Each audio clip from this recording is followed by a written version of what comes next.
Can I like Yes. finish answering this question before I go to the talk? Sure. Okay. So you see, you have like these brackets, right?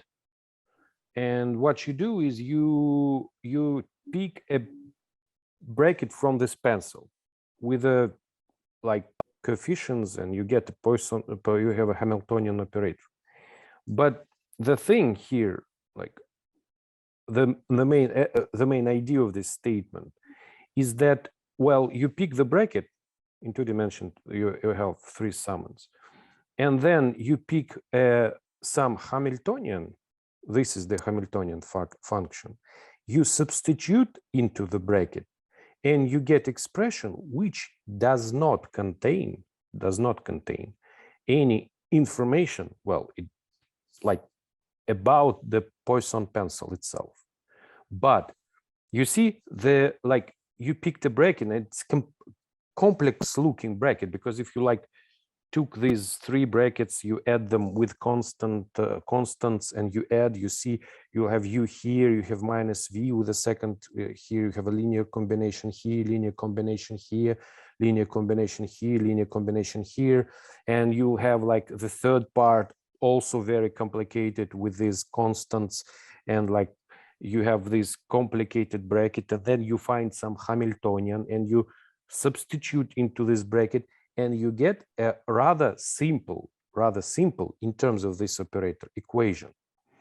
And the other important thing is that, well, when you get this equation, you see that all those the rest of the Hamiltonian, not Hamiltonian operator, but the Hamiltonian we substituted, are actually these coefficients. See, here they are.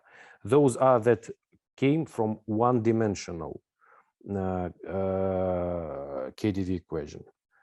Did I answer your question like a little bit? So not only did the Poisson bracket disappear, but also the Hamiltonian in some sense disappeared, right? Yes, the only one-dimensional thing is left. It is a series. It comes from one-dimensional KdV. It is like from what we did.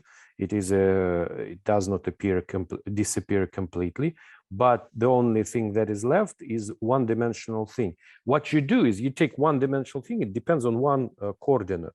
You substitute the polynomial which depends on several coordinates, and you get a density which depends on several coordinates. But essentially, you started with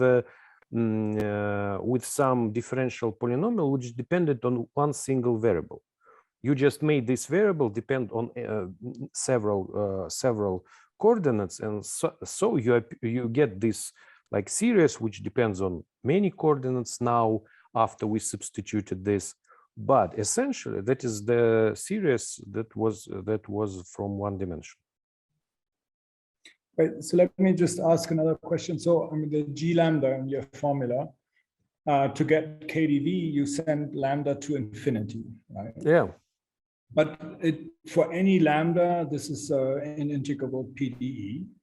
But let's say for Kamasa-Holm, is there a similar limit that you have a particular value of lambda, or do you always send it to infinity, or what's the situation? There is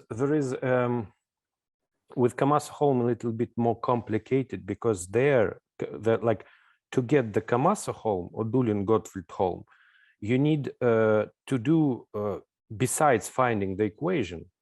Like if you do this limit equation, right, you will get here the formula which depends on infinite number of derivatives. Like I yesterday showed this formula when I did Kamasa-Holm. See, one-dimensional Kamasa-Holm is actually like this.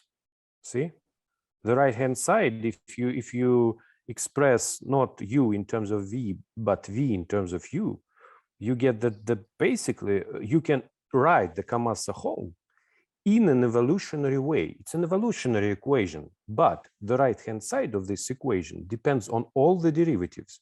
You had a series on the right-hand side. What you can do is you do this trick, and we didn't figure that out completely. We don't have yet formulas, but in that formula with operator, if you do this approach, then in the infinity case, you can get also, sometimes it depends upon the lambda, series. Okay, so you get a series, and then you need to do the same trick, do this coordinate change for this series to be written in this compact, already not evolutionary waveform. Right. So is there an interesting case where lambda is still finite? I mean, why do you keep lambda? Or let me maybe ask, are the known examples of integrable equations that come from this approach, do they all correspond to lambda going to infinity? No. No. Okay. No. It depends upon, like for example, here, the Dulem-Gottfried-Holm equation I was telling you about yesterday. See, if you look at the characteristic polynomial, here, or am I wrong? Yes, I think this is like the case of the infinity. Like if you get finite lambda, you will get KdV or inverse Kamasa-Holm with the square roots. Yeah, here you have a characteristic polynomial. It's actually of high order. And so on this slide, the two Poisson structures you're displaying, those are the two compatible Poisson structures that lead to DGH equation. So I mean, to the DGH2, right? Or to one version DGH2, right? Yes, exactly. What you do is you take, again, this pencil, you need to fix some parameters A, because M, because I by hand, it's a rather exhausting computation with all the parameters, right? So you fix some parameters, and you need to pick two brackets, because this machinery requires to have two brackets, and you pick the second and the third with a certain choice of parameters. See, you take parameters like this, and you get these two brackets, and you use them to construct DGH. But in the previous slide, you had three brackets, right? And your statement is that any pair of them is compatible. The statement, which was proved, I think, in lecture 4, that any linear combination is compatible with any linear combination. They all are pairwise compatible. So you do not need to take A1, A2. You can take A1 plus A3, or like A2 minus 2, A1, I don't know. So basically what you do is you have three-dimensional space of brackets, and you need to pick two-dimensional space. Any two will do, and any two will generate an equation. So we tried today to just do that, not in the two-component case, but just in the one-component case. And it seems there's not many things one can do. Is that right? I mean, because you're restricted to affine or constant. And is there anything other than KdV that you get, or? No, the Dulem-Gottfried-Holm is the most. It is the most general. It is most general because you have two brackets, and they all like have the most general thing. They like first order plus third order. So Kamasa-Holm is first order plus first order and third order. Same as KdV. And Dulem-Gottfried-Holm is like two inhomogeneous brackets, but because the dimension of this pencil is 2 in dimension 1, you have two brackets only, basically. And so can you maybe elaborate what you said earlier? You said you have a way to construct the conservation laws, not from a recurrent operator, but I don't know, by some way that would be useful for us, I think. Okay, it will take a couple of minutes if like to tell all the story, but you will get to the formula. Okay. I mean, some other thing that we were trying to understand also in particular, so there is this Nijenhuis operator, I think it was called L in the general formula. Yes. and how or whether that is enough information to write down this recursion operator, which would give the conservation laws. Because then then at the same time, we would get the equation and its conservation laws. And we thought that's the interesting thing, right? If you just get an integrable equation, this operator L, it's not enough. It's not enough to write down a recursion operator. You actually need to, like, I didn't like completely did the formulas, but what I calculated is actually, well, you have two brackets we discussed, and you have two metrics, right? And for each metric, you can produce Christoffel symbols of Levi-Civita connection. Yeah. And if you subtract one from another, you get a tensor, because like when you do coordinate change, the non-tensorial parts, they will cancel out. So you take one metric, you take the other metric, you take those Levi-Civita connections, and you get a tensor, which has one upper index and two lower indices. And this tensor, actually, if you try to calculate the recursion operator, the recursion operator is expressed in terms of two objects. One is L, this operator. The other is this tensor. Okay. You have two metrics, but in the construction of the compatible pencils, there are four metrics, right? So GG bar, HH bar, right? Yes, but those GG bar, because for HH bar, this tensor equals to 0. You can bring them to the constant form simultaneously. This tensor, it's actually called an abstraction tensor. It's a tool to measure how your metrics are different from each other. I don't know. So it vanishes for flat metrics if and only if you can bring them to the constant coordinates. So in this sense, this tensor, it has like meaning only for G and G bar. So and G and G bar, well, okay, are both flat metrics. Their sum is a flat metric, and they have to satisfy this kind of Forbinos condition, right? Yes. Okay. And this, so when you write these pencils down, you have already made sure that, well, that all of that is satisfied. Right? Yes. Yes. Of course. I mean, that's the thing that is hard for us to recapture. Yes. It's a big machine, right? So it is big. Didn't took me, for example, took me a lot of time to get it into the head. Yes, because like you have metrics and they have common Frobenius coordinates. It means like if you have one metric, it has a lot of Frobenius coordinates. It has as many Frobenius coordinates as there are Frobenius algebras. Like you take any algebra, and because it is flat metric, you can like do the coordinate changes. Actually have a lot of coordinates.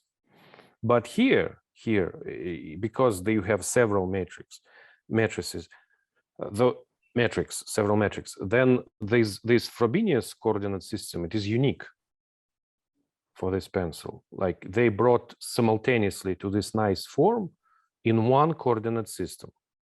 That is like one of the interesting part when we talk about the separation of variables, because like you can do the other thing and bring them simultaneously to the diagonal form, and you'll get another coordinates. And it seems like these collections of metrics are like the same, only we use them in Frobenius coordinates, which is unique. And some people use them in diagonal coordinates. Something like this. All right. Harry Dim equation. That reminds me of another question, maybe before you start, because one equation that we tried to then construct was Berger's equation, but then we realized we needed two derivatives and not three. And well, and then we didn't know what to do.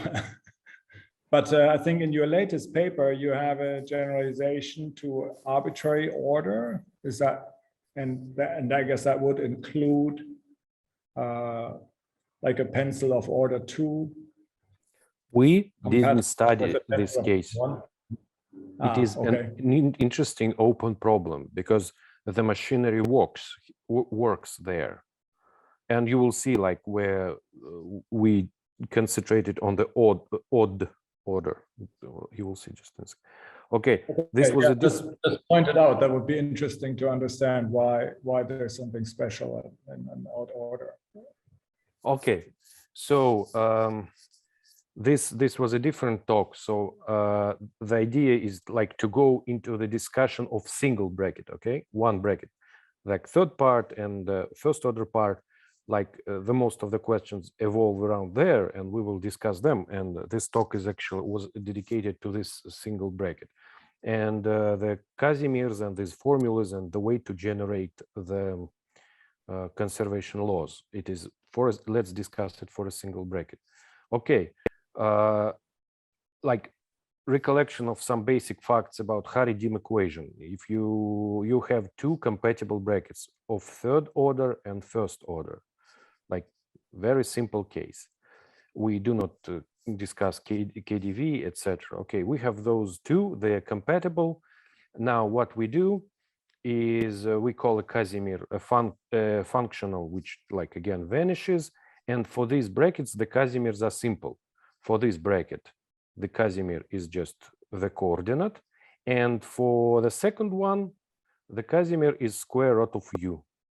It is a kind of exercise. You take the derivative, substitute, and see that it vanishes. So, and you have these Casimirs. Okay. So the Harry-Dim equation, it's like this. It's a third order equation. I pick this constant because it's a very simple form. Okay. Now I can take these Hamiltonians, this Hamiltonian, and this like a little bit more ugly Hamiltonian. And then I see that this equation is Hamiltonian with respect to both brackets. Like I take the third bracket, I will use this form, which is kind of obvious, right? But for the second bracket, which is simpler looking, I need this more complicated looking Hamiltonian. But if I do the calculations, those coefficients, they give me exactly this equation. Okay, so it's a Hamiltonian, and both and brackets are compatible. Okay, so we have therefore we have a hierarchy. We know, like if you have a compatible brackets, you have a hierarchy. What is in this case a hierarchy? It's like very simple case. Well, we see it starts with the first bracket, and this thing is supposed to vanish, right? So we start with a Casimir, and then we have a series of Hamiltonians which work like this. We substitute it into the second bracket, into the first bracket, and the one with the I plus 1 into the first bracket, and they're supposed to be equal. And we know this flows pairwise commute. So like everything is still simple. So we just use not the brackets of the same order, but the third order and first order. Okay. So we can find this hierarchy. We can find this hierarchy using this formula. How it works?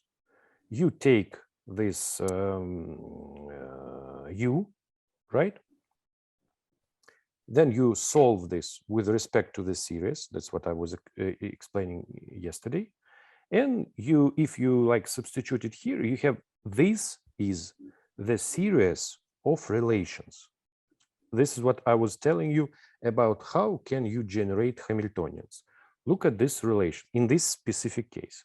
Look, you see, we can we need to find all these V's, right? V1, you just take a square, and you see that the Vi plus 1 is expressed in terms of V's of the smaller order. It means that to calculate Vi plus 1, I need to know V1, V2, Vi, etc., Vi.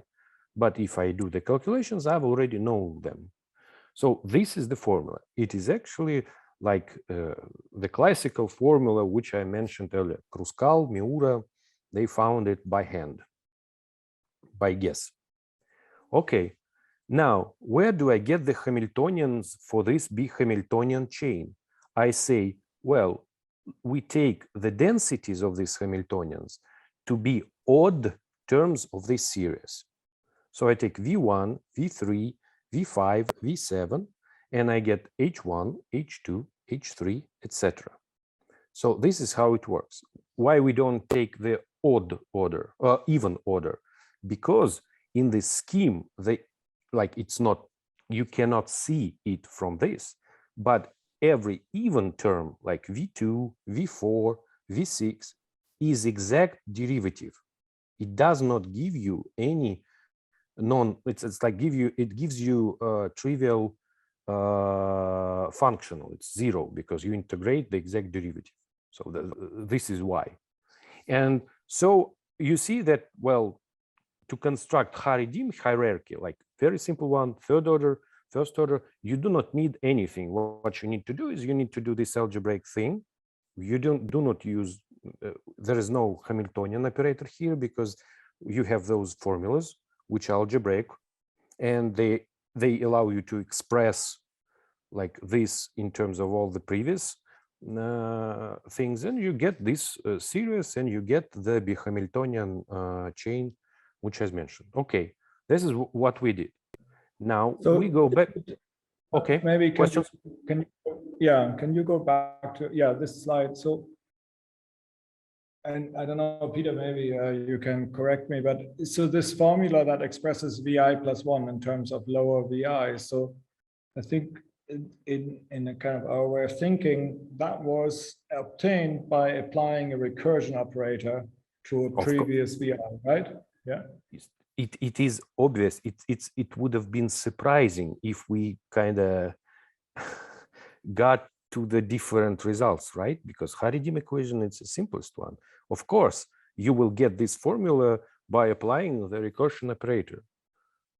Like, because what else? Yeah, no, I just want to understand the relation, right? But you're just saying, okay, you don't need a recursion operator. You just do this formal expansion, and that gives you this. I'm saying that no. I'm saying that in this case you do not need recursion operator because, like, to construct the conservation laws, I'm not saying that you don't need recursion operator because here it is. So that's what happens. So you constructed the family. Now, the next idea is the one I started yesterday, like maybe a little bit earlier. So now I take the sum of these two brackets and I get inhomogeneous bracket, right? And then I say, well, if I have an inhomogeneous bracket, what is the Casimir of this bracket? How do they look like? Well, if you remember earlier, I calculated the Casimirs for the brackets, for the simple brackets. They were like u and square root of u, like very nice. But in this case, well, it's a simple exercise to show that there is no polynomial Casimirs. Because you have third order, first order, you substitute polynomial, this part increases the degree by 1, this one increases degree by 3. So it's kind of, it does not add up. But you can take a Casimir to be this formal series. Look, like it should be an integral here, right? With the density being just the sum of this hierarchy. So basically, we see that finding Hari-Dim hierarchy in this case is the same as finding Casimirs of these inhomogeneous brackets, only in different category, in a category of formal series. Okay. So you're just finding one Casimir, or what? How do you the whole hierarchy? Sorry. Again, look, because you have inhomogeneous bracket. If you substitute, like you get rid of H1, H1, etc., then it's supposed to be identically 0. Yes, because this is Casimir. And you will see that H is not a differential polynomial. But if you take H to be a formal series like this, where each term is like of some order, differential polynomials like we discussed yesterday, then you will see you will get a series here if you substitute, and this series will consist of these identities, this minus this. Can I try to just repeat what Andrey said? And it's on the point I also fight with understanding this point. It is indeed Andrey who invented this part.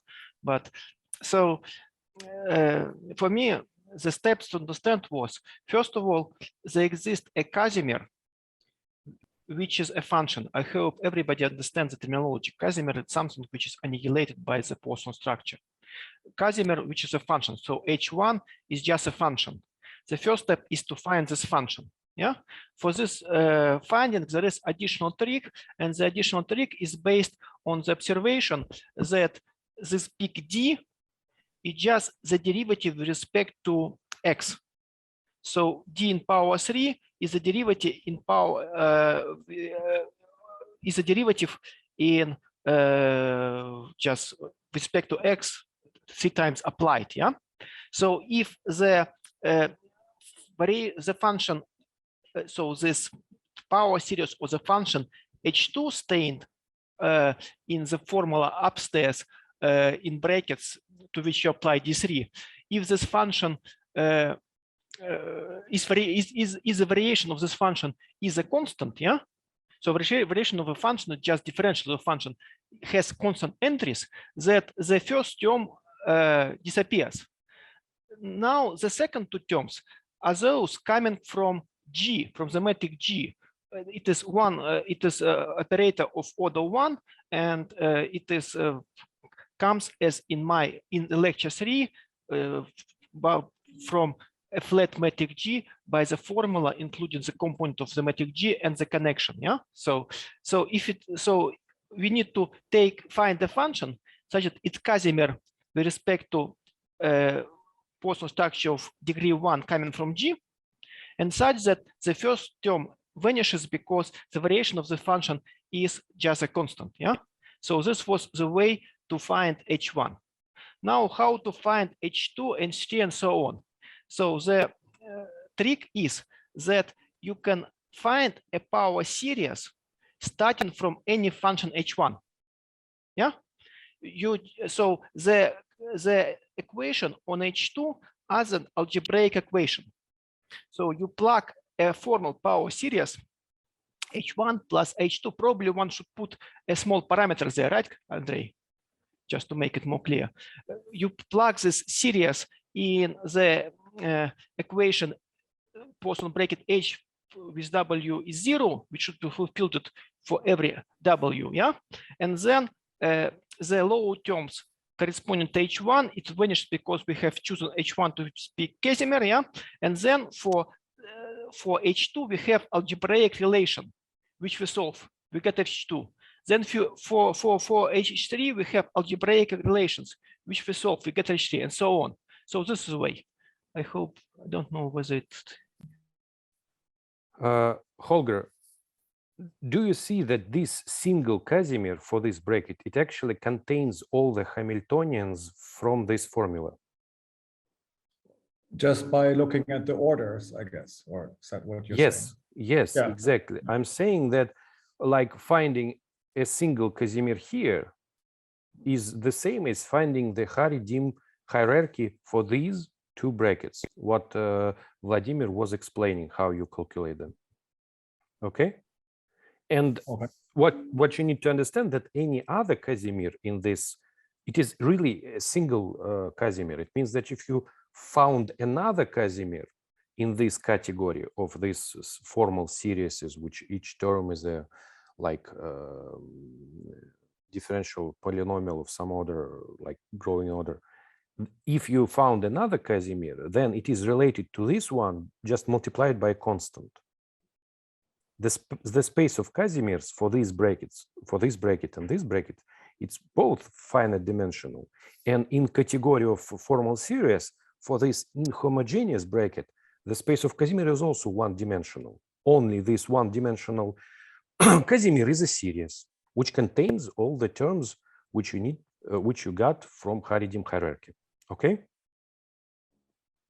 So Right. this, okay, that is like the important. I didn't discuss it yesterday because I didn't want to bring also Haridim into this like mix. But actually, Haridim hierarchy in this case is exactly the description of the Casimirs. We have a formula, we have a Haridim. So this is like the summary. This is what I just told you.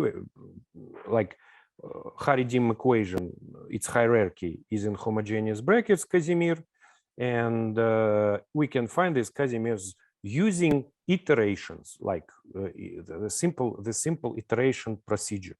Okay. Now. So you're saying the same is true for Kamasa home, for example, or similar? Yes, like in what I'm trying to do is like I'm trying to build a single bracket, and then I'm saying, yes, apply the thing from yesterday's talk, and you get the same. You will get this recursion procedure. It will contain not a single Casimir, but n Casimirs. In dimension 2, it is 2 Casimirs. Any Casimir is a linear combination of them.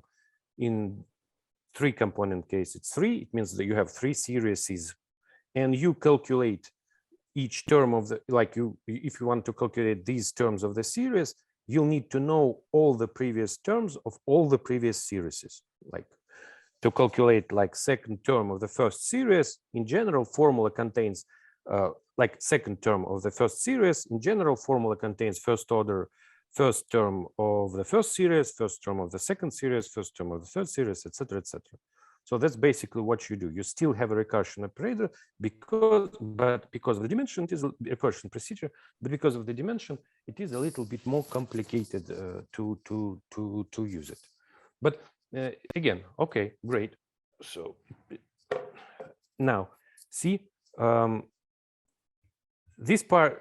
Do I need to like remind you about Dubrovnik-Novikov brackets, or it will be too much? We don't need that.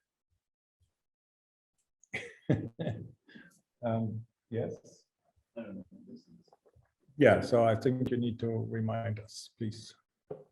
Okay, it's just it's a great theory, but it's a very complicated one. Okay, and it's if you try to understand it, it's in full. It's kind of one of our colleagues. He said that you cannot explain in full what the Hamiltonian operator is if you have only an hour and a half. So basically, that's the idea, right? So if you have an hour and a half, then you can do nothing. But I will try to do in 10 minutes, okay? General formula for the Dubrovnik-Novikov bracket is like this. See, it's a complicated thing. You have, it is called homogeneous bracket of order k. It means that you have all the derivatives of orders 1, 2, 3, 4, etc. k. And here you have a matrix, and here you have a matrix, and entries of these matrix are just coordinates, functions of the coordinates. And here you have also derivatives, homogeneous polynomial of degree j. Usually people say like matrix differential operators or something, words like this. But basically, this is like the formula you get. Okay. But let me ask for these the Poisson brackets we looked at so far. When we looked at KDV, let's say, of order 1 and of order 3, they are of this type, right? Of course, yeah. They're of this type. This theory.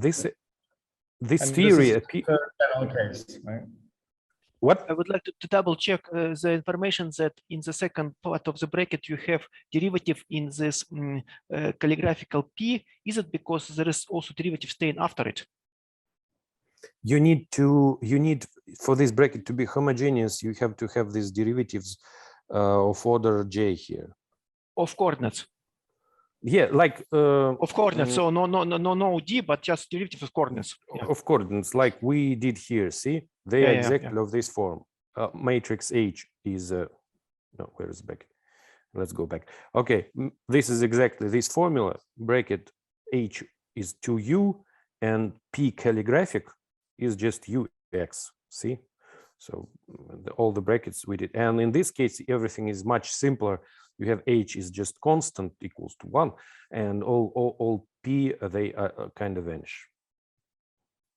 So, but in general, that do not need to vanish, etc., etc.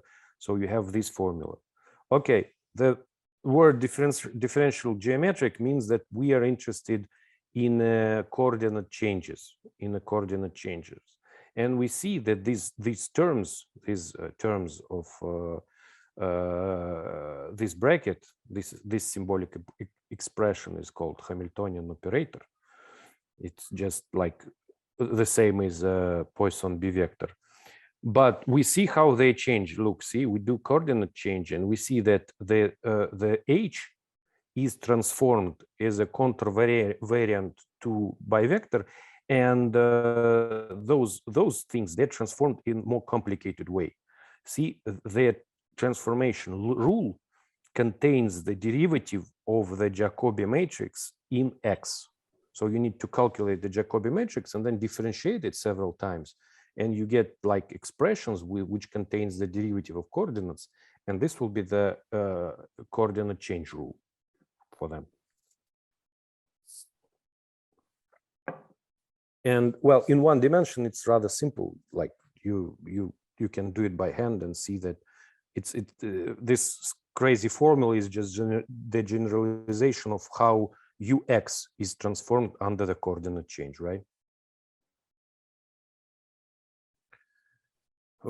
So we will assume in this simplest case that in like this formula, it works for degenerate h's in our Frobenius coordinates.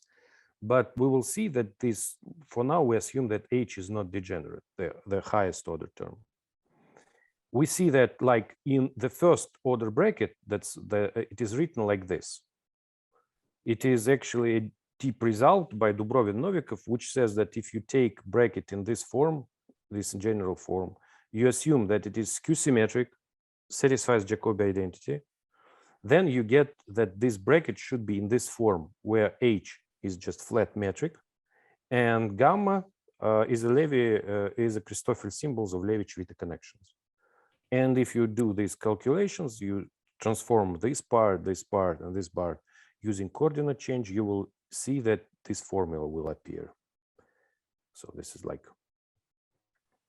So we see that the brackets affine, the metric is affine, right? In this, or the Poisson structure is affine in this coordinate system. No, in this coordinate system, it does not have to be. It's just any metric flat. I mean, you said h is a constant, h alpha beta, and so, I mean, it's no? Oh, sorry, flat metric. Yeah, okay. Yeah, go ahead. It's not in flat coordinates. It's just flat metric. Yeah. Okay. And the good thing about this formula is that you can write it in any coordinates, right? So this formula works in any coordinates. Mm-hmm. Okay. So we say that Poisson bracket is Darboux-Poisson bracket if you can find the coordinates in which all those calligraphic p's I wrote in the formula, they vanish. So it means that bracket will look like this. H is a constant now, and D is just derivative of high order. We see that because of the result by Dubrovnik-Novikov, this is actually Darboux-Poisson bracket. Every non-degenerate Poisson bracket of first order is Darboux-Poisson. Okay. But in higher order, if you use second order or third order, it's not the case. There are some brackets which are not, you cannot bring them to the constant form. Okay. Then what we need to do is we need to calculate the formula for this Darboux-Poisson bracket in arbitrary coordinates. We've seen for the order 1 bracket, it looks like this. For order 3 bracket, it looks like this. Though, like those formulas we discussed yesterday, if you do the coordinate change, then the h, which was constant, will give you this rather big formula, right? And what actually we did, we calculated these Darboux-Poisson brackets for all the orders, including odd order, like we calculate for 2, 3, 4, 5, etc. You have a general formula for them. But we calculated them. We didn't study the second order. See, we didn't study. But it is interesting problem because if you look at this bracket for the k equals 2 for the second order, you will get that this is like the inverse of the symplectic structure, because it's supposed to be non-degenerate and you can bring it to constant form. So it is a symplectic structure. And gamma will be a symplectic connection. It means a connection that along which this symplectic structure vanishes, constant, like the Lie derivative along it is 0. And you will see that this actually is a classical setup for quantization, right? For Fedosov quantization. So it's an interesting case on its own. If you have the second order bracket, what would happen if you have the second order bracket of this type plus the first order bracket? We didn't study that. It is an interesting case, but we studied the third order because of I don't know, because of the questions we started with. Okay, so this is like the bracket of the third order. And you get a simple observation from the Doyle that if you have now, if you want to study inhomogeneous bracket of order k plus order 1, they both must be Poisson brackets because they have different order. It follows from the Jacobi identity for them. They're supposed to be each supposed to be a bracket and they're supposed to be compatible. So we see that, like we did with the Haridim equation, to study single inhomogeneous bracket in high order, you need to like study the compatible brackets. Okay, the main theorem we proved, which reduces the question to the Frobenius coordinates in some sense, is that if you have a general form of this bracket, like this is odd order, this is even order, first order. Oh no, I'm sorry. This is order k. This is first order. Then you have a following theorem.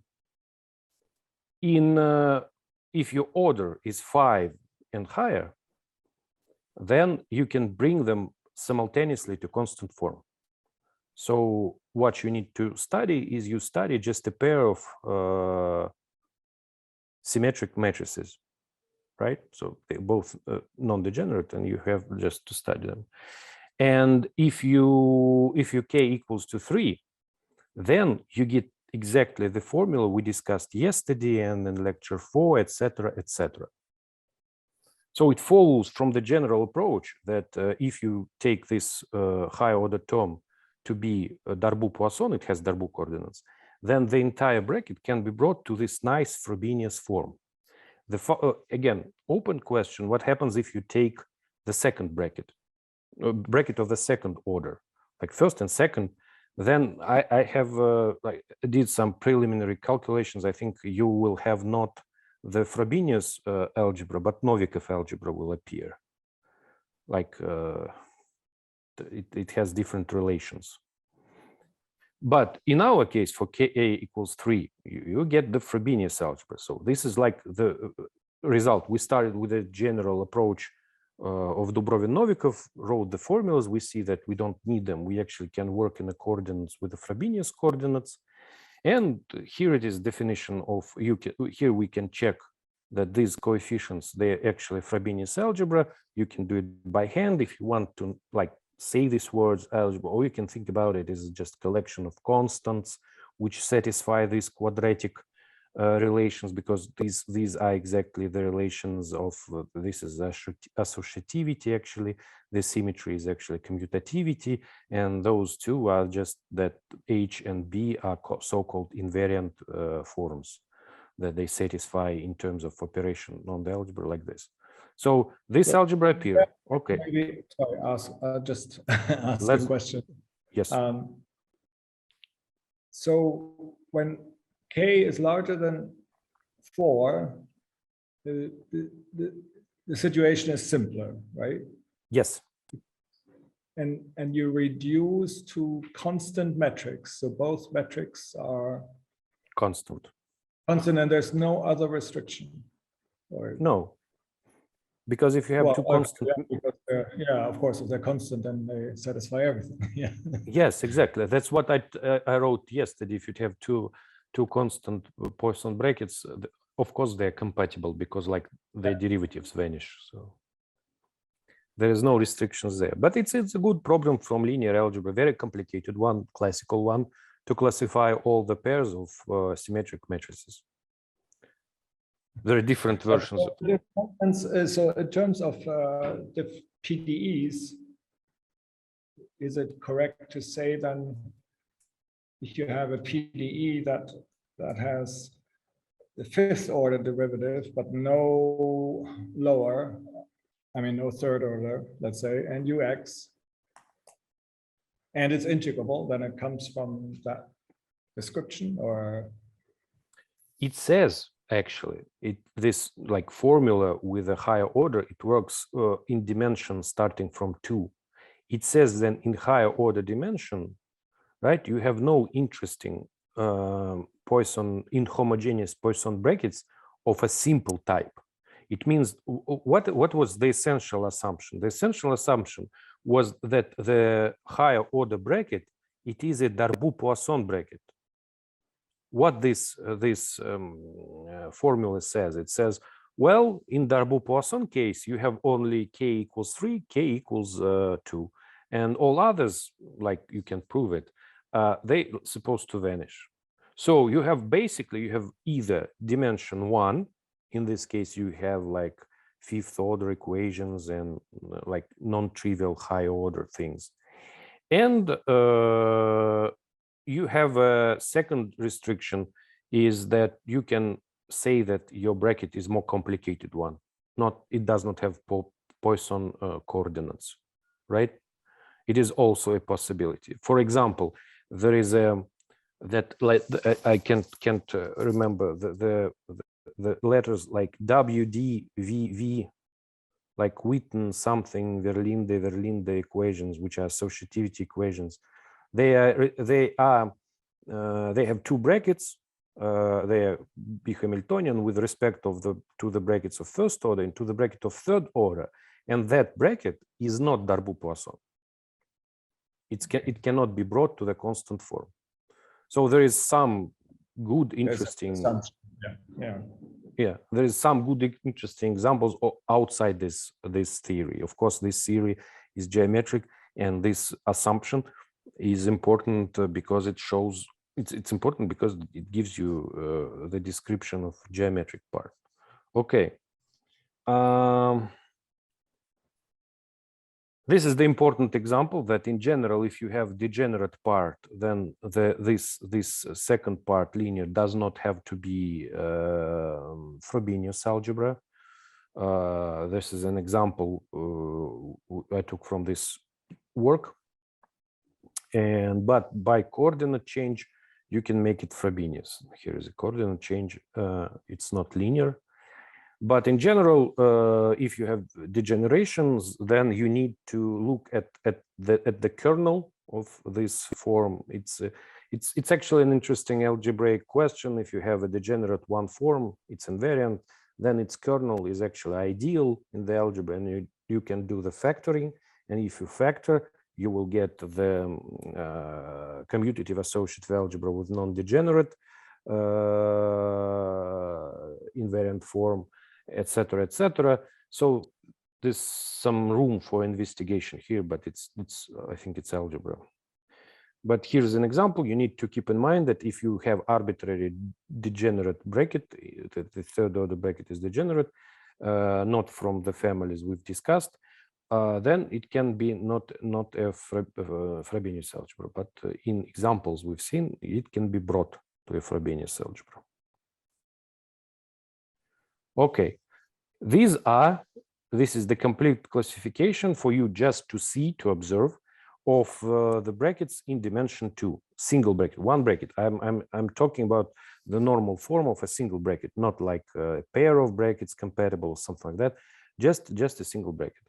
These are the brackets without any, see that those are constants, right? They're both constants.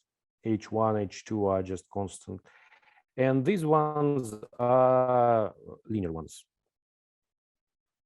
You can see here, like all the brackets I have written earlier. They all this one, except this one. This comes from the complex multiplication. So this is like two-dimensional bracket. And the last thing I wanted to discuss is that how to find the Casimirs of this bracket. There is like, again, in homogeneous bracket, we need to find the Casimir to construct this bi-Hamiltonian chain, Haridim chain, which is equivalent to the Casimirs. So you will need to take, you need to do some calculations. So you need this matrix B, you need matrix H, and you need to find this operator. See, you need to find this collection of constants. Then you need to take a square root of this operator, which is in the non-degenerate case exists because of the non-degeneracy, but okay, you took it. We do not discuss the details, but after you took it, you write this formula. It looks the same as in one-dimensional case, only we see that here we have some constant, but we have quadratic part, and there we have L. See, it's multiplied by V. It's also some operator, but we have derivative, and we have not the derivative, but V. And what we do now, we need to find the solution. The solution will be, because we have not one equation, but n equations, the solution will be n series. Like we had one series, and now we find n series. We find n series. Then for these series, we again take only the terms in this numeration, because I took it, it means this term, and those other terms must vanish. We don't use them because they give us the same thing, they give trivial Hamiltonians. And this is the bi-Hamiltonian chain you get. See, this is bi-Hamiltonian chain. This is the analog of Haridim equations for arbitrary Frobenius algebra. But we are not interested in this as a Haridim equation. We are interested in it as in description of the this specific Casimirs. And we see that one algebraic thing is that if A has unity, then this formula can be simplified. You do not need this linear part. You can kill it off just by shifting. Okay, and now if we look at these formulas, we're interested again in recursion operator. Here, what they look if you start calculating. First, you need to solve this system of equations. They are famously called Balinsky-Novikov formula for the Frobenius algebra. But after you solve them, they're quadratic. They're quadratic, yes. But if you try to calculate them, you will get that these constants, they're triangular. So your calculation will be like this. You take a square root and then you do the linear calculations, basically. And because they're quadratic, you see that, again, with the formula here, we get that each term is expressed by all the previous terms. The only difference is you need to inverse this operator, but this operator contains only first thing, like first terms. So when you inverse it, you will again get the expression of this conservation laws in using all the previous ones. Okay? Do you right? like, So that's kind of generalizing what you did for Haridim, right? Yes, exactly. This is like, this is basically, that was the idea, to generalize first what you do for Haridim and then generalize what you do for KDV, Kamas-Homa, etc. So this is like, yeah, but what is the relation between the three, let's say KDV, Haridim, and Kamasa-Homa? So why did you do this computation for Haridim? I did it because now just like forget about the equations. Let's go back to the beginning of the lecture yesterday. I explained there is a way to construct Hamiltonian things. I say, well, you need to know first, you need to know bracket, then you need to know its Casimirs.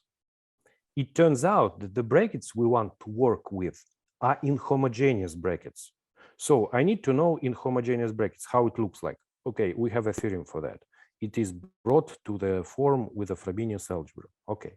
What are the Casimirs of this bracket? It turns out that the Casimirs of this bracket calculated using this formula, and they are related to Hari-Dim equation. In one dimension, this is like exactly Hari-Dim hierarchy. Calculating Hari-Dim hierarchy is the same as finding Casimir of a single bracket. Right. And now, but for KDV, you don't need to do this, right? Because there in KDV, you have one bracket of degree 1, and that's why it's not necessary. Is that correct? Or I mean, it seems that for KDV, we didn't have to do this process. For KDV, you actually do this process. It's just okay. Do I need to show you? This is example of calculation. Just for component algebra, this is like how it looks like. This is you calculate all the coefficients you need, and this is the formula you get. And these are the first Hamiltonians you start with, and this is the system you get. So it's just basically an example of calculations. But the question you ask, let me go back to other talk. Okay, see what I do here. I take two brackets, right? One bracket is the first order, but the second bracket is the order 3, right? So their linear combination is a bracket of order 3. Yeah. And you use this formula, like the ones I described earlier here, and you just decompose it in lambda. See, you use the same trick. This decomposing in lambda, it's the part of the trick I explained yesterday. Like to do that, you need to know the description of Casimirs, and you need to know the description of Casimirs of the entire pencil. And this formula allows you to do that. It says, well, if you have a third order bracket and you add first order bracket, you still get a third order bracket. So you will use this machinery. So in Kamasa-Holm, we actually do the same. We do the same. We take the third order bracket, we add the first order bracket, and we get the third order bracket. And again, we use the same formula. But the problem here when using this formula is that, well, like my scheme, it's not mine, but the scheme I described, it does not specify that, it does not guarantee you that you get a nice formulas. Well, if the Casimirs of brackets like this, they're series, then in general, using this scheme, you won't get polynomial like finite parts, but you will get series, right? Because like you decompose series and you will get series. And this is what happens in Kamasa-Holm. Kamasa-Holm is more general because see, well, you can see actually, but Dulin-Gottfried-Holm is more general, right? You add the third order and third order, and you add them. And you see that in this case, you get a formula, and this formula produces you series. Those H0 and H1, they actually not like in this case, in case of KDV hierarchy, they were really nice. They were like U squared, and etc., etc. But here you get a series, and the first series you get, it looks like this. Right. But yeah, but then you use a new variable, right? Yes, and the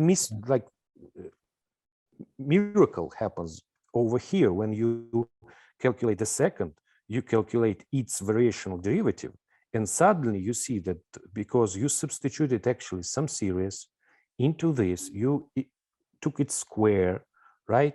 Then you do the variational derivative of a square, and you do the calculation, but suddenly you see that the result looks very nice. It is actually uxx, like even derivatives. See? So basically, you need to description of Casimirs to use the method, but the thing about Kamasa-Holm, it appears, and Dulin, Gottfried-Holm, those formulas, they appear to be, because of some reasons, they appear to be, can be written in compact form. And you say because of some reasons. I mean, is that, do you understand when I don't. that miracle happens, or? I don't. I just. Well, I have an idea that, well, these nice formulas, they might somehow be related to this nice formula, of course, right? Of course, but why and how, I do not understand. Especially in higher order case, right? Because and in higher order case, you just need more computations, right? You need to do the same thing and you do the computations, and, but you get, again, the recursion formulas. Any questions? No, my question was basically the same as Holger's. So there are several miracles here, and the one which I do not understand, and especially if it is related to any sorts of, I don't know, Frobenius algebra, Novikov algebra, or the Nijenhuis operator. That's this one. So because you as you explained, so you want to work with Casimirs, and these Casimirs, so they kind of they are series of series. So each term is still a series, but if you make some sort of, for me it's just a substitution. So if you denote what exactly u plus uxx or something, if you minus like, yeah you mind, if you denote it by no, for me it's just you use new notation, you introduce new sort of variable to simplify your formulas, and immediately you see that everything is getting much better.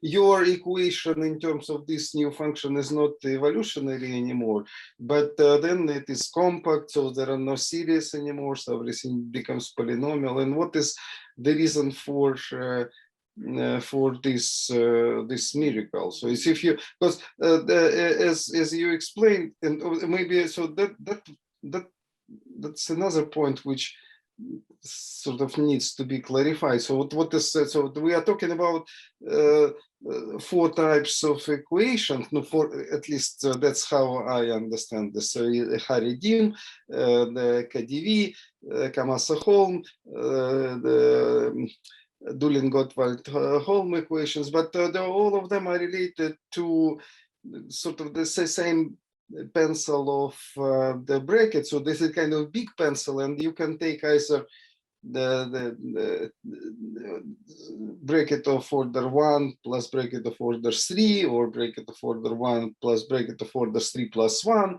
or so 3 plus 1, 3 plus 1, and is my understanding some sort of correct? So and then in each case you will get certain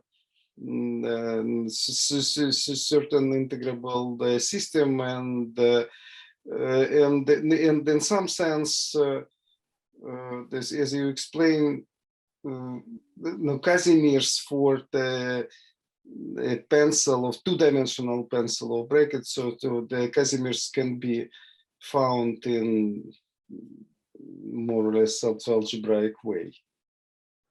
First of all, yes, they can be found in more or less algebraic ways, but the miracle, it's not here. Like, it's in this case, you can say, well, in 1 dimension, I do the coordinate change, like name u equals v minus vxx. Okay, let's do that. But we see that this miracle is persistent, because when we do the same thing in dimension 2, in 2-component case, this still works. Like you can find this relation. See, like this, like new example, you see that there is still a nice coordinate change. You name one coordinate like this, and the other you name like this, which is see, you have like qx squared. I mean, this formula doesn't seem to be random, so it works. I don't know why it works. No, but it's also, I saw something similar in the papers by saying Strawn also. So he also, maybe I'm wrong, but just that there was something surprising, because I expected to see evolutionary equations when he was talking about new examples of integrable Hamiltonian system. But to my surprise, these equations were not evolutionary, but like this one. Also Novikov equation, I mean Volodya Novikov equation. Also, this has something to do with this. But what's the reason of? Is it a miracle, or some kind of common property? Do you? So I can't formulate my question in a kind of more precise way, but I understand. I understand the question. The question is, why does it work, and how we can find the mechanism why it works? Because there's supposed to be a mechanism if it works in 1 dimension, in 2 dimension, and we see that it works for new Dulin-Gottfeld-Holm, it works for old Dulin-Gottfeld-Holm. So there's supposed to be something here. I don't know.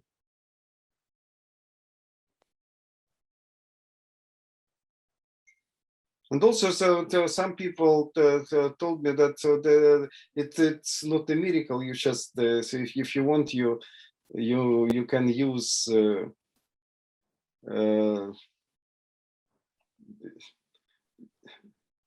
d by dx inverse, and everything will be written in as an evolutionary equation. But this is I do not understand at all. Maybe so they still have in mind some sort of miracle.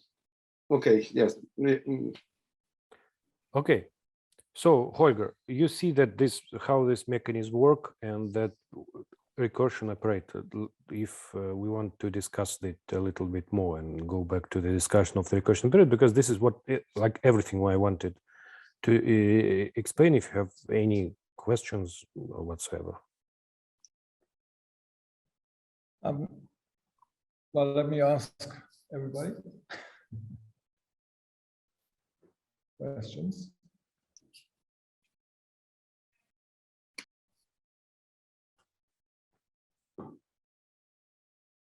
But maybe before, I mean, first of all, thank you very much. I mean, for adapting your talk to what we need. I think it was very, very helpful. And very useful for us to understand better what you're doing. But so I do have one question. So you had this earlier slide where you had this classification, but it was just of a single inhomogeneous bracket, right? Where you had, yes, it was 51 cases, but the last one was no. It wasn't 50. It wasn't 51. It is actually 5142. It's like double script. So this is the classification of brackets that come from this Forbinos algebras, right? If I yes, correctly. exactly. So that does that mean that each one does have, well, or you could, well, what do I want to say? Are any two of them compatible? No. Okay. Not so necessary. But let's say if you wanted to classify all pairs of inhomogeneous metrics, right, which seems to be essentially the same as classifying all Forbinos algebras, or I mean, is that no? It's not. So look, if you want to classify a single inhomogeneous bracket in this setup, you indeed need to classify Frobenius algebras. This is impossible. There are a lot of them, and like up to dimension 6, there are finite number of isomorphism classes, and from dimension 6 there's infinite number of isomorphism classes. But so if you want to like classify all of them, it's impossible. You can like stick to the good ones, to the good algebras. Okay, but now the next question. Okay, if we have two inhomogeneous brackets and they're compatible, right?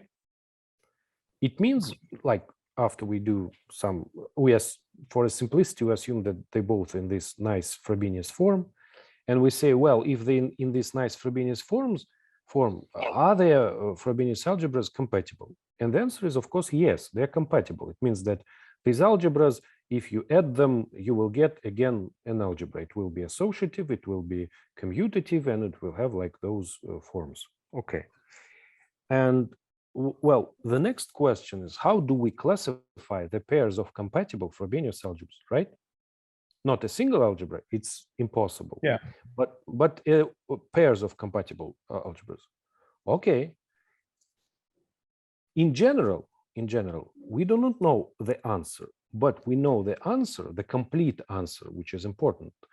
In case you add an extra assumption. And this extra assumption is like this. You have a Frobenius algebra, you have a Frobenius form, you have a Frobenius algebra, you have a Frobenius form. You need for the operator that relates these forms to be diagonals, to have pairwise distinct eigenvalues, diagonal. With this, this assumption, this is extra assumption, which relates, I'm sorry, just one second.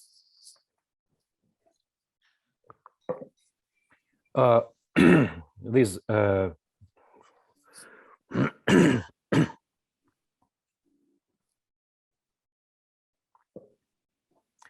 so you have two algebras and they're related, like they're matrix related. And you assume, if you assume that this relation, this operator is the simplest one, like diagonal and all the pairwise distinct eigenvalues, then in this case, you will have a complete classification of such pairs. That was actually, and this complete classification of these pairs is the same as a complete classification of compatible matrix with a common Frobenius coordinates. And this classification leads to diagrams which look very, very similar to the diagrams which describe the separation of the variables. It turns out that basically it's like you can say that you look at the same problem from different sides. So you have an algebraic problem, absolutely pure algebraic. You have relations, stuff like that. Then you have metrics, they're supposed to be flat. Then you have some differential relations. Then you have a separation of variables, which is some other question in flat case, and et cetera, et cetera. And it turns out that they're the same.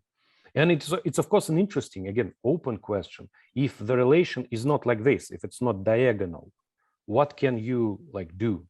What algebras, what pencils are there if the relation is not diagonal? So I mean, I guess maybe I'm even interested in the simplest case. So I guess your classification, yeah, which I remember is general form with these rooted trees and so on. But if you just have two components, so then it's a very small list, right? I think, and you gave it in your paper, or Vladimir Sergeyevich, would you answer about two-component case?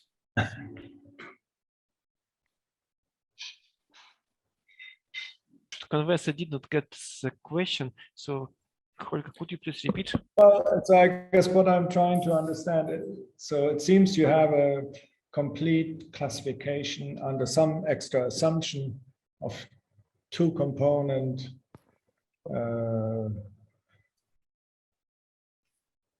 inhomogeneous degree 3 and degree 1 compatible Poisson structures. Yes. And so I guess well, so what are the PDEs that come out of that? Well, I mean, no, it's KDV2 and Kamasong2 and DGH2, but I mean, is it a finite list? Is it an infinite list? And I guess that's what I'm trying to understand. I don't know why Andrey asked me to answer this question. So I don't really know the answer. So I was thinking it was a question about two-component matrix. I didn't understand the question either, that it was about the systems. We did some preliminary calculations, but I don't know. It will be interesting to know. So a point is that it is a big series, but one want to, if you allow PDE to be of infinite order, yeah, and then we kind of have the answer. But if you want to restrict ourselves to finite PDE like KDV, yeah, so it's you start first, I don't know, the third order, even the first order like in KDV hierarchy, then you know, it is work in progress. We don't know the answer yet. There's a whole list. Good.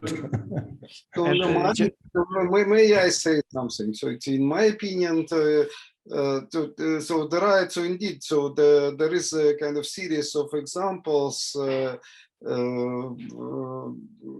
with some combinatorial data, this graph and tree and blah blah blah. But the most important is the one which we are trying to discuss now. So the one which in the case when the graph is just trivial, it's just one point.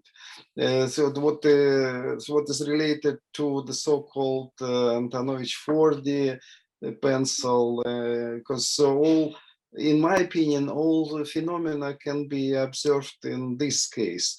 So the other cases, they, no, in some sense, in terms of the corresponding, so how to explain? So let me say it in this way: so the other series will be related, and in some sense, so can be considered as limit cases for the most generic case which we are kind of trying to discuss in the sense that, for instance, so if you consider this case, so then this system sort of does not contain any kind of closed subsystems. So those which are related to graphs, so they will have some sort of hierarchy of systems, subsystems included one into the other. So combinatorially, they will be more complicated but sort of conceptually they are not. And in my opinion, so we need to do first, to not just discuss these cases. So what Andrey explained in dimension 2, for instance. And for me, it would be very interesting to understand what happens for more components, not just 2, but 3. But of course, so all these questions so can be asked for those more complicated pencils, combinatorially more complicated. But I wouldn't. So as Vladimir said, so this is a work in progress. It's what we will try to clarify what happens in the simplest case when this graph is just consists of 2 vertices. That was already almost done, but not quite. In more complicated cases, no, it's just technically more difficult, but conceptually, I don't know, maybe not. But in the case that just a single vertex, right, and no graph, just a vertex, then it's the Antonovich 4D, right? Yeah, yes, that's right. Yeah. But they didn't analyze the corresponding equations, or I guess what? No, that's it. So this, in my opinion, in my understanding, that their classification was not kind of complete. Maybe Andrey could comment on that. So they only observed the sort of KDV, but besides this KDV, so there are many other interesting interesting systems which can be kind of observed in the same framework. Andrey, what could you say about this? Yeah, they they worked with only not. They didn't work with a series. They didn't use this formula. They had some examples. They all KDV. The new thing is here that you have the entire pencil. The number of parameters is one more, and that like you can find Kamasa-Holm. Actually, it turns out that if you look at the system of general position, like you take two brackets of type 1 plus 3, then you see that it looks more like Dulin-Gottwald-Holm, not like the KdV equations. For you to get these nice series of Hamiltonians, you need some of the coefficients, some of the parameters to be 0. So, right. But I mean, these examples were not known at the time, I guess, and so they did. No, they were not. No, they did. The negative hierarchy they didn't study. They didn't study it even after the Kamasa-Holm was found. So it was an interesting to find that all those examples they fit in this case, like Dulin-Gottwald-Holm, the Kamasa-Holm, that they in dimension 2 that they appear in this scheme rather naturally.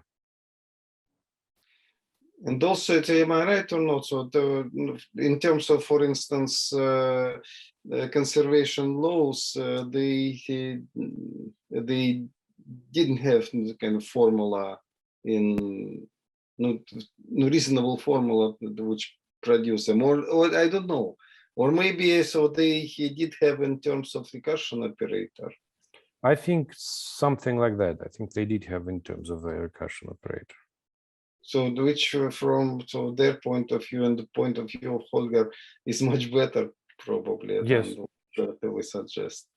No, I mean, we were discussing it today also that we were saying, well, I don't know if in higher dimensions or even in the inhomogeneous case, we were actually not sure what to do with it, right? I mean, we're happy to write D inverse, right? That's easy enough, like in KdV. But if you now make it higher dimensional and inhomogeneous and write the inverse of that, then it's not so clear how to work with that. And I guess what you're saying, Andrey, is that if you do it by way of these formal series expansion, then you get something that works quite well. Yes, it does. We looked at the literature. I think it seems that a lot of people did try to generalize the D inverse, but I mean, it's not the inverse of an arbitrary inhomogeneous Poisson structure. So I guess I'm saying for simple cases that we know, we think it's easy and it's familiar to us, but actually we're not sure how to handle the more general case, and that what you're doing is doing that. I suddenly remembered, I think, well, if we want to find the recursion operator in general case of the bracket, I think we can do it from the work of Fordy and Antonovich. They did have a recursion operator for their specific case with the less parameters. So I mean, today we wrote something down, right? I mean, but all that we would kind of say is, well, if you apply it to the right object, then it works, right? I mean, well, if you have something that's yes, I understand that, but right, and you can go back. But how do you? And then I guess that's usually the seed, right? The seed is the first function that you apply it to, and then you keep going. And then it's not clear to us. I mean, but okay, we're not experts whether that's preserved, right? If you apply it to a seed, and you can apply it, so the inverse of the operator can be applied to that and gives you something, and it spits out something. Is it preserved so that you can iterate? Yes. Can we prove that? And well, I don't know. I mean, yes, it is possible to prove it. Prove it yesterday. I mean, this afternoon. No. It is actually it's kind of a little bit vague result. It's not very well. actually, the recursion operator is a Nijenhuis operator, but it is Nijenhuis not with respect to the Nijenhuis torsion of finite dimensional type, but infinite dimensional type. It means that you write, when you write the brackets, you mean the brackets of evolutionary equations. Like you have this huge formula. And because of both brackets, they are Poisson, then there was a result. I saw it in Gelfand-Dorfman paper. I'm not sure, maybe you can find it somewhere. There is a great book by Dorfman. It is very good. So what you get is you get a recursion operator. So, and the fun thing about Nijenhuis operators, it looks like this. If you apply this operator, infinite dimensional case, okay, let's forget about the infinite dimensional case. You have a recursion operator, L. You apply it to the differential, right? And assume that you got a differential. Well, because this is Nijenhuis operator, it's Nijenhuis torsion vanishes. It means that if you apply it again, and again, every time you will get a differential of some function. So if it works in one step, then it works in all steps. So basically, what Nijenhuis idea of recursion operator in infinite dimensional case is ensure that you apply to the seed and get the second conservation law, like of a little bit of higher order. Like you take the one that don't have any derivatives, and you assume that this operator, it relates to brackets, and you got to the second variational derivative, right? Then it means that if after you apply, you will get again the variational derivatives, and they will be conservative quantities. They will be the variational derivatives of conservative. I'm again talking, I'm sorry, again, I'm talking about in the terminology about co-symmetry operator, not about symmetry operator. Because I kind of got used to working with the differentials of a function, not with vector fields. I mean, well, that's something also that confused us for a while, or still does, that there are two Nijenhuis operators in this, right? There is the Nijenhuis operator, which is related to the flat metrics that are somewhere in the construction, okay? And there's Nijenhuis. And then there's the other one, which is basically the Poisson structure times the inverse of the other one, which is the Nijenhuis operator, well, which is the recursion operator, which is also Nijenhuis, but in this other sense, right? And we were trying to also maybe understand better, I don't know, how to relate them. I mean, there is some, but it's very well. The fun observation, interesting, is that if you have a recursion operator like living on a manifold, like L, you can actually lift it onto the loop space. You can think about this operator working, which acts not on a regular vector fields, but on evolutionary vector fields, like by the same rule. You just apply operator by like components of evolutionary vector fields. The only difference is that these vector fields, they depend on coordinates and on all the derivatives of the coordinates, right?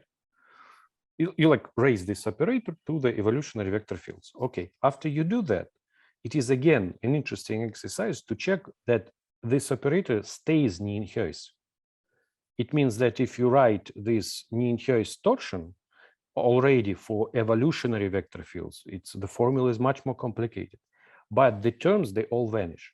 So basically, what you do have two Nijenhuis operators, but they live on the same space. They live on a loop space. One is like simple operator you raised and to the evolutionary vector fields, and other is something you had to write an additional thing. And it's the fun thing about it that after you wrote this additional thing, it stays Nijenhuis. See, so you say now something important. So now, are you talking about two sort of infinite dimensional Nijenhuis operators, right? Yeah, I'm saying that you have two infinite dimensional Nijenhuis operator. One is recursion operator for a pair of Poisson brackets, and the other one is you made it out of what? It's a lift. Yes, you made it out of finite dimensional thing, and they both Nijenhuis. And in formula, the first one is in the second one. It's usually Nijenhuis operator plus something like this. So is it true that this recursion operator can be understood as some sort of perturbation of Yes, it of looks like the liquid Nijenhuis operator? it looks exactly like this. In case I'm like, it's a fantasy, right? It's not a strict it's not a strict formulation, but in case of pair of hydrodynamic types, it looks exactly like this. It looks something like this operator plus something. But I thought you explained earlier that maybe the extra plus depends on the Christoffel symbols of on this tensor, right? Which relates to So there it's kind of, well, so the finite dimensional Nijenhuis operator does not determine the recursion operator, but it has extra input. Yes. Yeah. It does not, because again, the finite dimensional operator it relates metrics. See, it does not actually relates because the compatibility of metrics is actually a compatibility of metrics of they're supposed to be, the sum supposed to be flat, and the like Christoffel symbols with upper indices, they're supposed to add up. Right.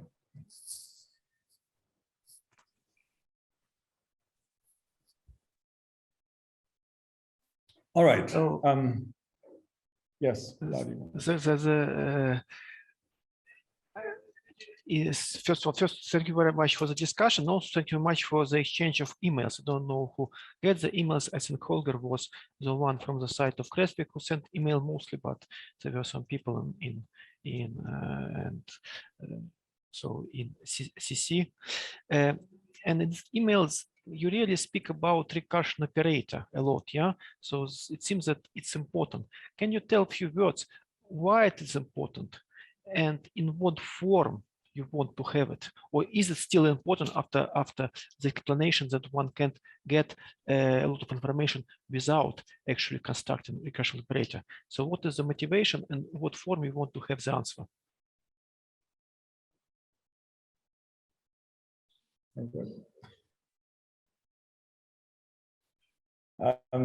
Okay, I will so, Peter, yes. So, well, if you generate, what do you generate without the recursion? You generate conservation laws. So that, but can you get from there? Then, of course, you can get to the co-symmetries, and can you then also get to the symmetries? I mean, that seems another way of doing it. It seems fun to me as well.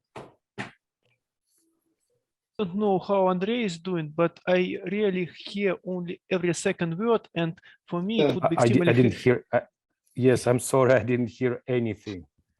So yeah, for me it would be also helpful if you also use the whiteboard. Don't know whether there's any technical means for doing it, but just try to make the question understandable not only to Holger but also for Andrey. Oh, hello. Hello. Yeah, so without the recursion operator, you directly generate all the conservation laws, the densities.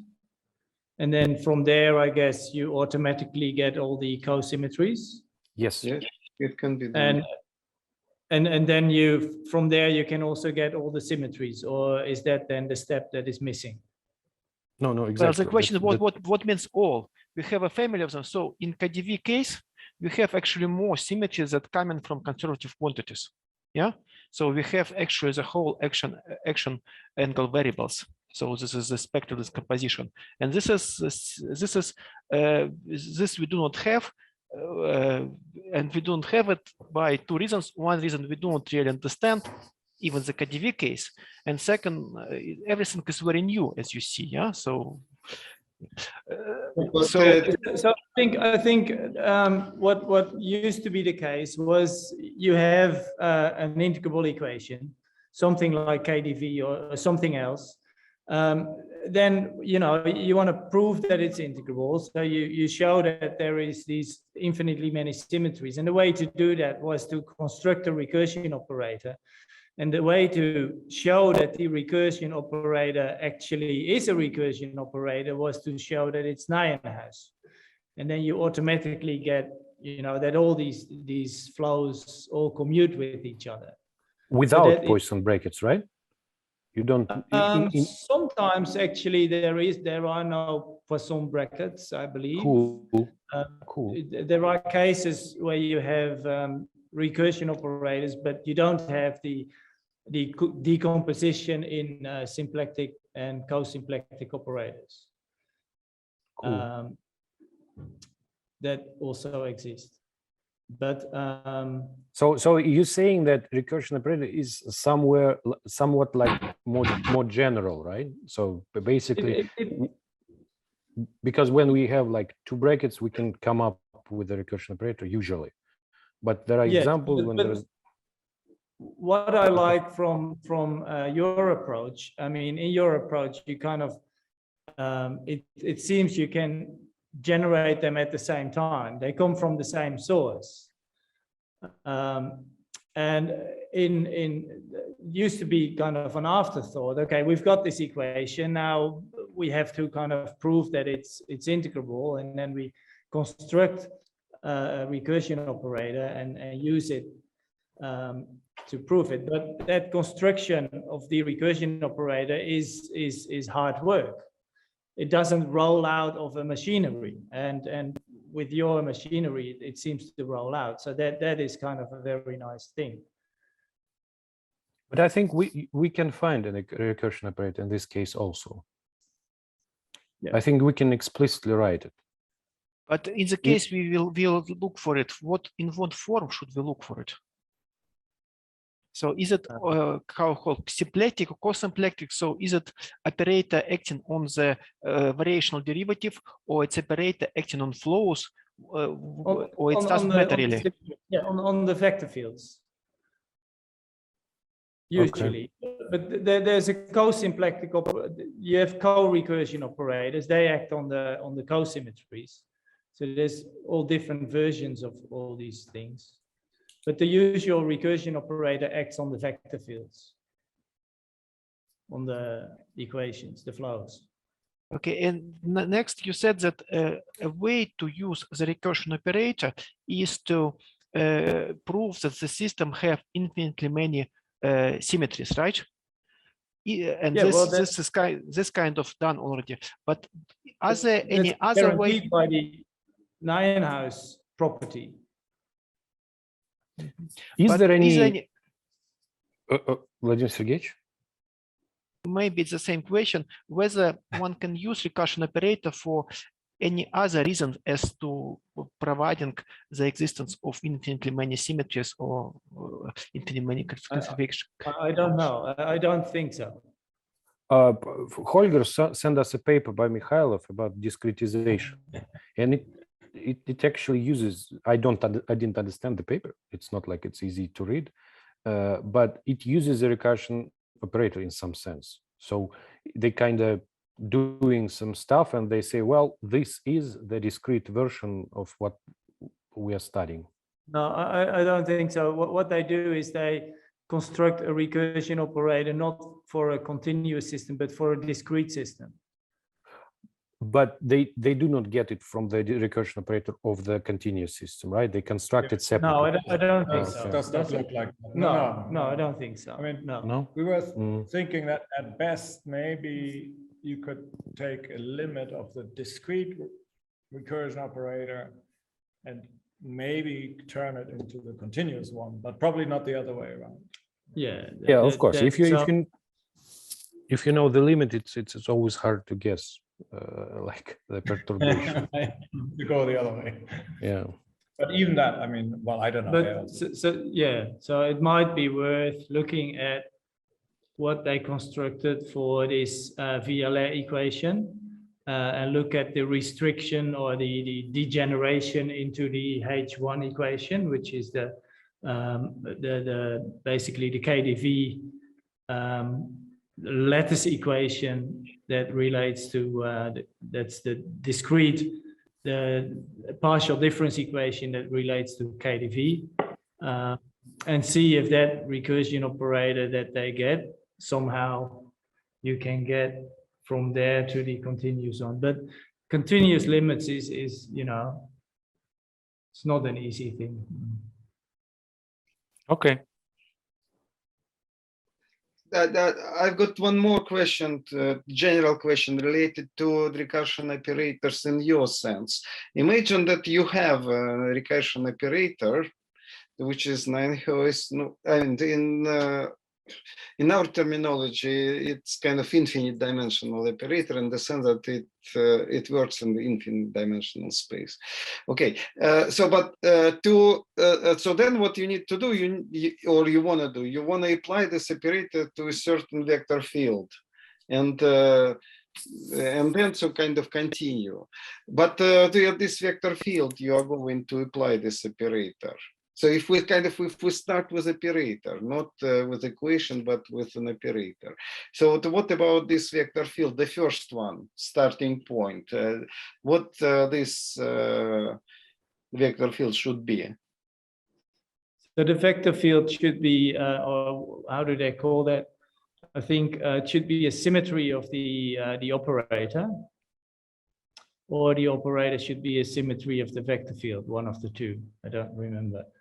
It is the Lie derivative, infinite dimensional case. It is Lie derivative vanishes, right? It's just you take operator. Okay. So that's an extra condition. So and if you have an operator that is Nijenhuis, you've got an extra condition that it should have a symmetry, and then it becomes a recursion operator. But it also should be Hamiltonian, right? So it must be. No. You to construct commuting vector fields, all you need is for the Lie derivative of the operator along the vector field to vanish, because if you then do the calculation like psi times L times like K, P, and then you do this expression, you decompose it, and it gets like it's an algebraic expression in terms of the Nijenhuis torsion and the Lie derivative of L. So it's supposed to be zero. They start with symmetry, and there was the Magritte scheme. It was actually the idea that in finite dimensional case, the one we cited in our work, the idea was that in finite dimensional case it doesn't work, because if you have a nice operator, it does not usually have any symmetries. If you take operator with its diagonal with coordinates on diagonals on the diagonal, then if you try to find a vector field which preserves, there are no such vector fields. It's only zero. And his idea was that I'm saying with finite dimensional. It's my to Alexei Bolsonov. I'm saying also, and they modified this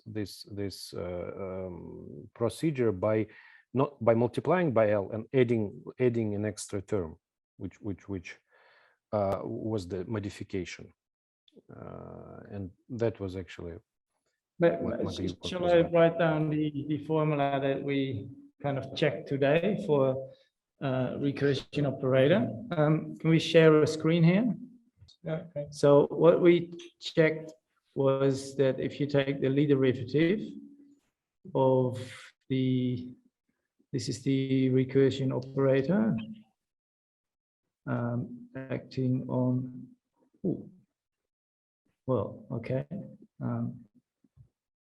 hard to draw on this pad. It's a vector field Y. So this is recursion operator acting on a vector field Y, and the Lie derivative of that on the recursion operator. So do you already know what I'm writing here, or is this new? So this is the same as recursion operator acting on the Lie derivative. That's much easier. You can turn the screen around. Of Y on And you have any vector field y, right? Yeah, this should Yeah, hold for yeah, any y. yeah, you do. And what we did today was we checked that this is exactly similar to the definition That's of okay. the vanishing Now of the you're done. Nijenhuis torsion. Yeah, it's indeed true that for finite dimensional cases it's the same. Yeah. Yeah. But it works in the infinite dimensional case as well. Yeah. This is just the vanishing of the Nijenhuis torsion. But I personally like this kind of formulation better than the one with the 4 terms. Yeah, indeed, it's very helpful. Yeah. By the way, this is it seems to me that in our first paper on Nijenhuis geometry, that just in the first section is 4 different definitions for Nijenhuis operator, and this is one of them. Oh, okay, all right. And the other is so by the way, the other is in terms of differential forms, which implies that so if you apply this formula shows that this operator that works very well on symmetries, let's say, and so the other definition shows that it's very good for co-symmetries in a way. So, but why are you saying this is for finite dimensions only? No, I say that. No, I say that we are doing finite dimensional theory. So, and that's so. So for me, it's still a big problem. So the formula which Peter wrote is, I perfectly agree with it, and I have a proof in finite dimension. But thinking about possible proof in infinite dimension, the question is in what terms you kind of construct R. So what do you actually check? What is R for you? It is mapping on flows, which are operators, yeah, to flows. So is it kind of differential formula you do?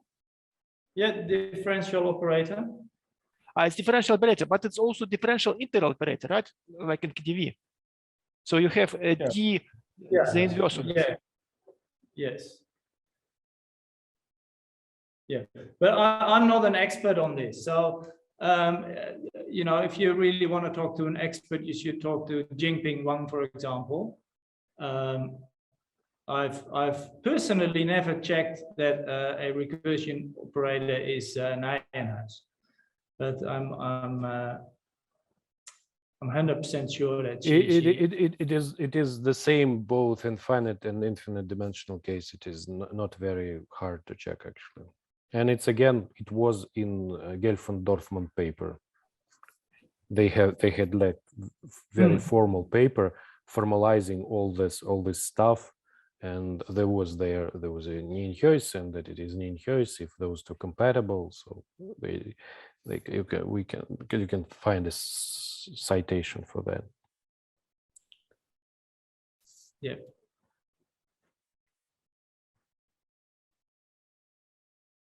All right, shall we talk about tomorrow? Mm-hmm. Yeah.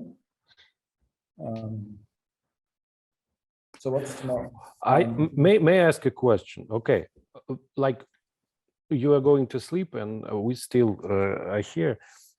Like to continue this very, very nice conversation, do you need anything from me, from us? Like if I can find, for example, a formula for recursion operator in Fordy's article, should I like write it and send it to you? For you, like in the morning, you can like look at it. From Gelfand and Dorfman myself, I guess. No. I'm saying not about the proof. I'm saying like this. We've discussed a lot of examples today in dimension 2. What I'm saying is what I'm saying is to find the recursion operator for this these pairs of Poisson brackets. Like what I'm trying to do Yeah, is no, I'm trying to use the time difference in our advantage. See, you go to sleep, we work, we go to sleep, you work, something like that. What I'm saying. Well, so I mean, today we did the simplest case, so we're ready to do the next more complicated case. And if you can help us Okay. with that, that's Okay. good. Okay, I'll send you what I have. I'll find. I think it won't be complicated. It won't be hard. Okay, so back to the discussion of tomorrow. Yeah, what was maybe what might be useful is for, well, KDV2 or Kabasa-Home 2 or DGH2. I mean, just what is the L, right? I mean, that's the one starting point, right, for the discussion. And what are the metrics, I guess, and then we can probably work from there. Okay. And it's probably your papers, right? But it's just no. It's like in every like it will take you way more time to derive the answer from the paper than for me to write it and send it to you as it is. So we're really trying to just, you know, sit down and compute something, and so that I understand that. I understand that. That's if you give us a G and an H and a G bar and an H bar and an L, and then we'll see what we can do. okay. First of all, thank you very much, Seven. I think it was a very nice talk.